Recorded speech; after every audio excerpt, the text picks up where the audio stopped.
Hey, how's it going, guys? So, the situational leadership theory I decided to do for this project is the one of path goal leaders. This theory was developed in the 1970s by a guy named Robert House, and it was designed to where path goal leaders determine employee objectives and achieve them by using one of four styles that we'll talk about a little bit later. But the main goal and focus of this model is how leaders influence employees and how they influence their perceptions of their goals and how they influence the paths that they choose to attain those goals. So those four leadership styles we were talking about is going to be directive, supportive, participative, and then achievement oriented. So basically it works like this.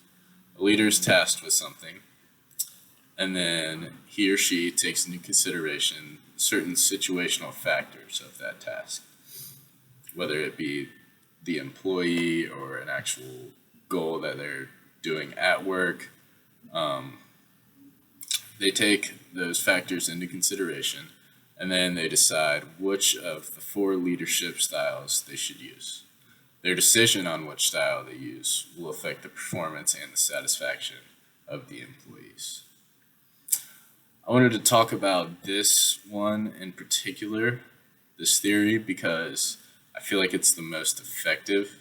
And in the sports world, I feel like nothing's ever going to be the same, right? It's all going to be different tasks, different employees, because everybody's different. And I think different responses to those tasks and different responses to those different employees will overall generate the best result for everybody.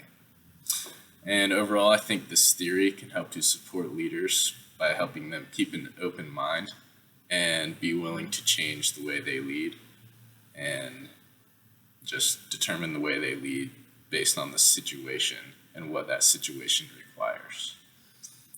An example of this being used in a sports leadership role that comes to my mind was a few years ago.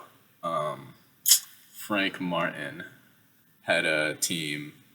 It was the year after they won the Final Four, so he was very successful. And then the next year, after a bunch of seniors left, they had a brand new team almost, and they decided, or he decided that he was going to take a different approach to them.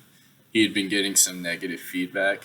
For those of you who don't know who Frank Martin is, he's a very fiery coach and is not one to let his passion not come out. He usually coaches with a lot of passion, right? So a lot of the players were giving him feedback and showing him signs that whenever he was passionate and was fiery and while giving them criticism, that they didn't respond very well. They got down on themselves, didn't perform like the team he had before when faced with that criticism. So he admitted during the season in several interviews that this was a very different team, and he had to approach them differently when giving criticism, and overall it led to the success of those players in that team. And then I really think this is a model that is very effective, and that taking those situational factors and using them to determine which way of leading will be most appropriate will end in the best result.